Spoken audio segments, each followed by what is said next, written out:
Hi guys, आप सबका हमारे YouTube चैनल तस्मीर कैरियर एकेडमी पे स्वागत है।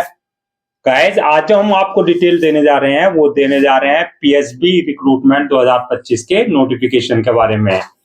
पीएसबी यानी कि पंजाब एंड सिंध बैंक ने एमएसएमई रिलेशनशिप मैनेजर्स की 30 वैकेंसीज के लिए अपना नोटिफिकेशन जारी किया है। अगर आप भी इन वैकेंसीज के लिए अप्लाई करना चाहते हैं तो गाइज ये वीडियो आपके लिए बहुत ज्यादा इंपॉर्टेंट है, क्योंकि इस वीडियो में हमने पूरा डिटेल में बताया कि क्या मिनिमम क्वालिफिकेशन मांगी गई है, क्या आपका सिलेक्शन प्रोसेस रहेगा, लास्ट डेट अप्लाई करने की कब है और ऑनलाइन जाकर के कैसे आपको रजिस्ट्रेशन और फॉर्मेलिटीज पूरी करनी होगी।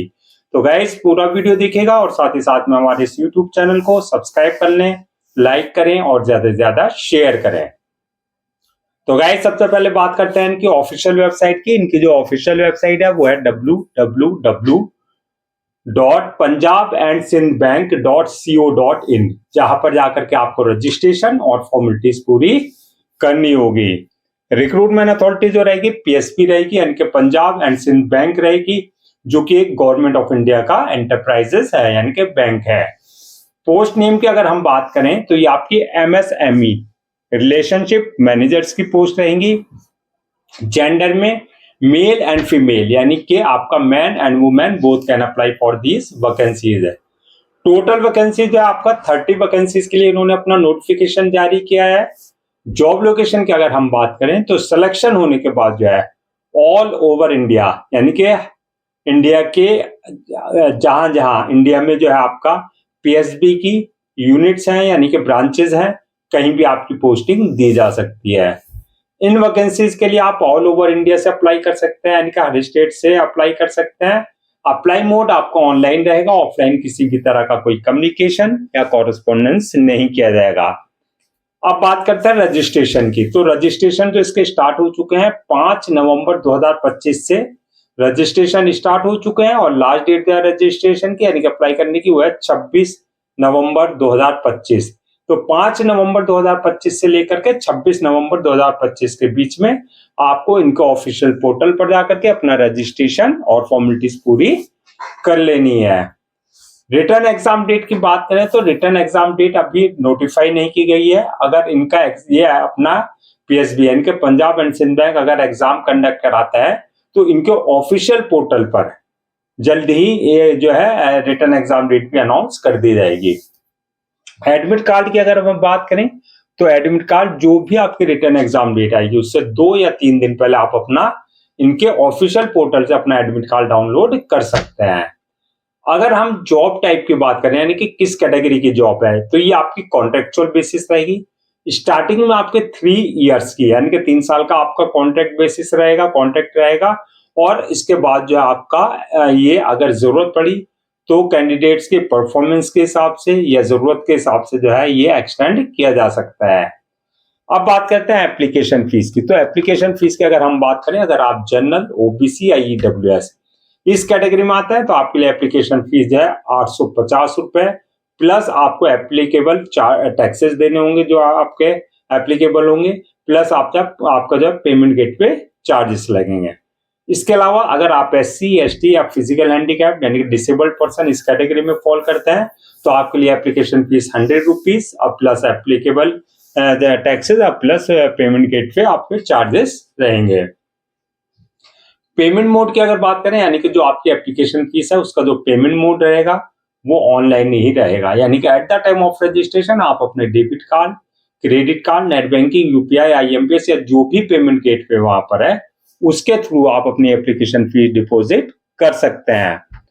अब नेक्स्ट बात करते हैं कि आपका एलिजिबिलिटी क्राइटेरिया क्या मांगा गया, यानी कि क्या क्वालिफिकेशन मांगी गई है। तो क्वालिफिकेशन की अगर हम बात करें, अगर आपका bachelor degree in any discipline from recognised board और इंस्टीट्यूशन है, यानी कि आपके पास अगर बैचलर डिग्री है रिकॉग्नाइज्ड बोर्ड से किसी भी डिसिप्लिन में, चाहे आपने साइंस से कर रखा हो, चाहे कॉमर्स से, चाहे आर्ट्स से, यानी कि BSc BCom या BA वाले सभी अप्लाई कर सकते हैं। अगर आपने MBA किया हुआ है तो आपको प्रेफरेंस दिया जाएगा। Plus experience in relevant field में आपके पास होना मैंडेटरी है। अब बात करते हैं एज लिमिट की, यानी कि एज लिमिट क्या मांगी गई है। तो मिनिमम 25 साल और मैक्सिमम 33 साल रखी गई है। 25 और 33 के बीच में अगर आपकी एज है तो आप इन वैकेंसीज के लिए अप्लाई कर सकते हैं। Age relaxation as per government rules and regulation, जो रिजर्व कैटेगरीज वाले हैं उनको जो एज रिलैक्सेशन दिया जाता है वो प्रॉपर आपको एज रिलैक्सेशन दिया जाएगा। अब बात करते हैं सिलेक्शन किस बेसिस पे होगा। तो सिलेक्शन की अगर हम बात करें तो इसमें मल्टीपल स्टेजेस रहेंगी जो आपको क्लियर करनी होगी। फर्स्ट स्टेज जो रहेगी वो रहेगी आपकी रिटन एग्जामिनेशन की, यानी कि आपका रिटन एग्जाम कंडक्ट किया जा सकता है। दूसरी जो स्टेज रहेगी वो रहेगी पर्सनल इंटरव्यू के लिए, यानी कि आपका पर्सनल इंटरव्यू लिया जाएगा। जो इंटरव्यू क्लियर कर लेंगे, थर्ड स्टेज रहेगी डॉक्यूमेंट्स वेरिफिकेशन की, यानी कि at the time of registration जो भी आपने अपने डॉक्यूमेंट्स अपलोड किया वो सारे डॉक्यूमेंट्स आपके ओरिजिनल चेक किए जाएंगे, यानी कि वेरीफाई किए जाएंगे। और लास्ट स्टेज जो होगी वो होगी मेडिकल एग्जामिनेशन की, यानी कि जिस पोस्ट के लिए आपने अप्लाई किया है उसके लिए देखा जाएगा कि आप फिजिकली और मेंटली पूरी तरीके से फिट हैं या नहीं है। तो ये मल्टीपल स्टेजेस रहेंगी जो आपको क्लियर करनी होगी। अब बात करते हैं अगर आप पर रिटन एग्जाम कंडक्ट किया जाता है तो उसका क्या एग्जाम पैटर्न रहेगा, क्या उसका सिलेबस रहेगा। तो सबसे पहले बात कर लेते हैं हम एग्जाम पैटर्न की। तो ये आपका एग्जाम जो होगा ऑनलाइन होगा, यानी कि सीपीटी कंप्यूटर बेस्ड टेस्ट होगा। क्वेश्चंस के जो पैटर्न रहेंगे वो आपके ऑब्जेक्टिव टाइप, यानी कि आपके एमसीक्यू मल्टीपल चॉइस क्वेश्चंस होंगे। टोटल क्वेश्चन जो रहेंगे आपके 100 क्वेश्चंस रहेंगे जो कि आपके 100 ही मार्क्स के रहेंगे, यानी कि आपका एक क्वेश्चन 1 मार्क का रहेगा। टाइम जो दिया जाएगा पेपर को सॉल्व करने का वो 105 मिनट दिए जाएंगे। मीडियम ऑफ एग्जामिनेशन की अगर बात करें तो हिंदी एंड इंग्लिश, यानी कि दोनों ही लैंग्वेज में आपके पेपर होंगे। जिसमें भी आप कंफर्टेबल हो उसमें अपना आंसर दे सकते हैं। अब बात करते हैं कि सिलेबस क्या रहेगा, कहां से आपके क्वेश्चंस पूछे जाएंगे। तो सिलेबस की अगर बात करें तो ये आपका जनरल अवेयरनेस से रिलेटेड क्वेश्चन होंगे, यानी कि आपके 20 क्वेश्चन जनरल अवेयरनेस से जो कि 20 मार्क्स से रहेंगे। दूसरा जो रहेगा आपका इंग्लिश लैंग्वेज से क्वेश्चन होंगे, ये भी आपके 20 क्वेश्चन 20 मार्क्स के रहेंगे। इसके अलावा जो आपकी प्रोफेशनल नॉलेज चेक की जाएगी, यानी कि आपका जो एजुकेशनल बैकग्राउंड है, जो आपका कंसर्न सब्जेक्ट है उससे रिलेटेड आपके जो है वो जो है आपका क्वेश्चंस रहेंगे, जो कि आपके 60 क्वेश्चंस 60 मार्क्स के रहेंगे। तो इसके इस हिसाब से आपके 100 क्वेश्चन 100 मार्क्स के रखे गए हैं। अब बात करते हैं फाइनल मेरिट लिस्ट किस बेसिस पे बनेगी। तो फाइनल मेरिट लिस्ट की अगर हम बात करें तो अगर जो आपका रिटन एग्जाम है उस बेसिस पे प्लस जो आपका इंटरव्यू है उस बेसिस पे आपके जो है फाइनल मेरिट लिस्ट तैयार की जाएगी। अब बात करते हैं सैलरी एंड अलाउंसेस की। सैलरी अलाउंसेस की अगर बात करें तो एज पर बैंकिंग नॉर्म्स जो एक एम्प्लॉय को दिए जाते हैं वो आपको जो है सैलरी प्लस अलाउंसेस और अदर्स बेनिफिट्स दिए जाएंगे। अब बात करते हैं कि अगर हम इन वैकेंसीज को जो 30 वैकेंसीज हैं 30 उनको अगर कैटेगरीज वाइज ब्रेक डाउन करें, यानी कि किस कास्ट के लिए कितनी वैकेंसीज रिजर्व रखी गई हैं। तो जनरल वालों के लिए 13, ओबीसी वालों के लिए 8, एससी वालों के लिए 4, एसटी वालों के लिए 2 और ईडब्ल्यूएस वालों के लिए 3 वैकेंसीज जो है रिजर्व रखी गई हैं। अब बात करते हैं अप्लाई करने से पहले क्या क्या डॉक्यूमेंट्स आपको जो है रेडी रखना है। तो डॉक्यूमेंट्स की अगर बात करें जो आपकी 10th की मार्कशीट है, 12th की मार्कशीट है, उसका सर्टिफिकेट है, प्लस आपका जो आपने बैचलर डिग्री किया है, चाहे बीएससी, बीकॉम, बीए या एमबीए, जो भी आपने किया है, चाहे सेमेस्टर वाइज किया है चाहे ईयर वाइज किया है, वो सारे डॉक्यूमेंट जो आपको पहले से ही स्कैन कॉपी करा करके रखना है। प्लस एक्सपीरियंस लेटर, यानी कि एक्सपीरियंस सर्टिफिकेट, यानी कि जो आपका एक्सपीरियंस है कंसर्न डिपार्टमेंट और कंसर्न अथॉरिटी से आपके पास एक्सपीरियंस लेटर होना चाहिए। इसके अलावा बर्थ सर्टिफिकेट, यानी कि 10th की मार्कशीट में डेट ऑफ बर्थ अगर मेंशन नहीं है तो बर्थ सर्टिफिकेट आपके पास कंसर्न डिपार्टमेंट और कंसर्न अथॉरिटी से आपके पास होना चाहिए। इसके अलावा caste certificate, disability certificate, domicile certificate और इनकम सर्टिफिकेट, अगर आप इनका किसी भी तरह का कोई जो है रिजर्वेशन ले रहे हैं सर्टिफिकेट बेसिस पे, तो आपके पास कंसर्न डिपार्टमेंट और कंसर्न अथॉरिटी से आपके पास ये सारे सर्टिफिकेट्स होने चाहिए। इसके अलावा ID proof, address proof, passport size photo, signature वगैरह जो भी सपोर्टिंग डॉक्यूमेंट्स है वो सारे डॉक्यूमेंट्स आपको जो है पहले से ही स्कैन कॉपी करा करके रखने हैं। अब बात करते हैं कि आपका अप्लाई करने का क्या प्रोसीजर रखा गया। तो जैसे कि स्टार्टिंग में हमने बताया था पूरा प्रोसेस ऑनलाइन रहेगा, ऑफलाइन किसी भी तरह का कोई कम्युनिकेशन या कॉरेस्पॉन्डेंस नहीं किया जाएगा।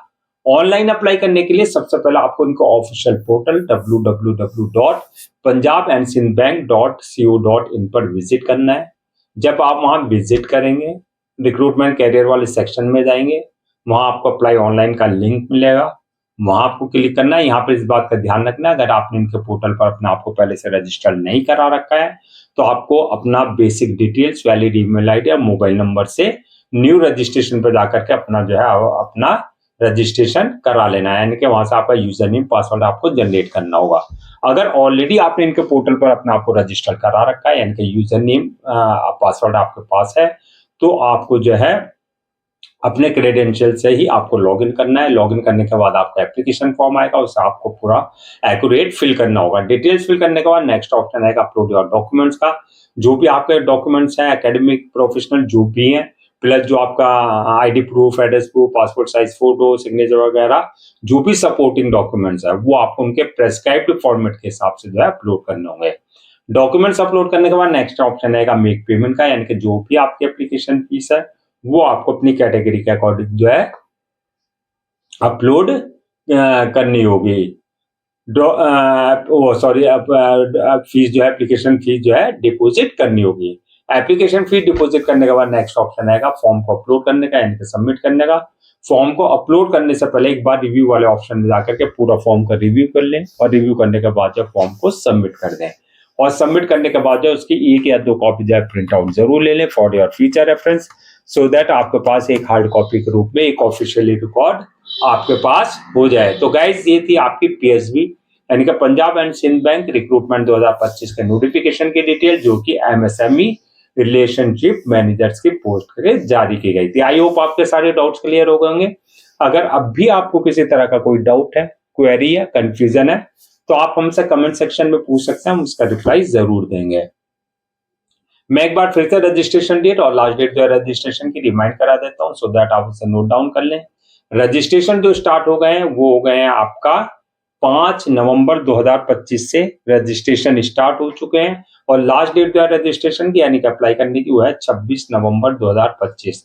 तो 5 नवंबर 2025 से लेकर के 26 नवंबर 2025 के बीच में आपको इनके ऑफिशियल पोर्टल पर जाकर के अपना रजिस्ट्रेशन और फॉर्मेलिटीज पूरी कर लेनी है। गाइज, हम आपके लिए जितने भी गवर्नमेंट जॉब्स हैं या गवर्नमेंट एग्जाम्स हैं उससे रिलेटेड जितने भी अपडेट्स होते हैं उस पर वीडियोज लेकर के आते हैं। इसके साथ साथ जो प्रॉपर कैरियर गाइडेंस आपके लिए वीडियोज लेकर के आते हैं। अगर आप भी चाहते हैं कि आपको प्रॉपर कैरियर गाइडेंस मिलती रहे, साथ ही साथ में आपको गवर्नमेंट जॉब्स और गवर्नमेंट एग्जाम्स के पूरे अपडेट्स मिलते रहे, तो आप लोगों से मेरी रिक्वेस्ट है, आप हमारे इस यूट्यूब चैनल को सब्सक्राइब कर ले, लाइक करें और ज्यादा से ज्यादा शेयर करें।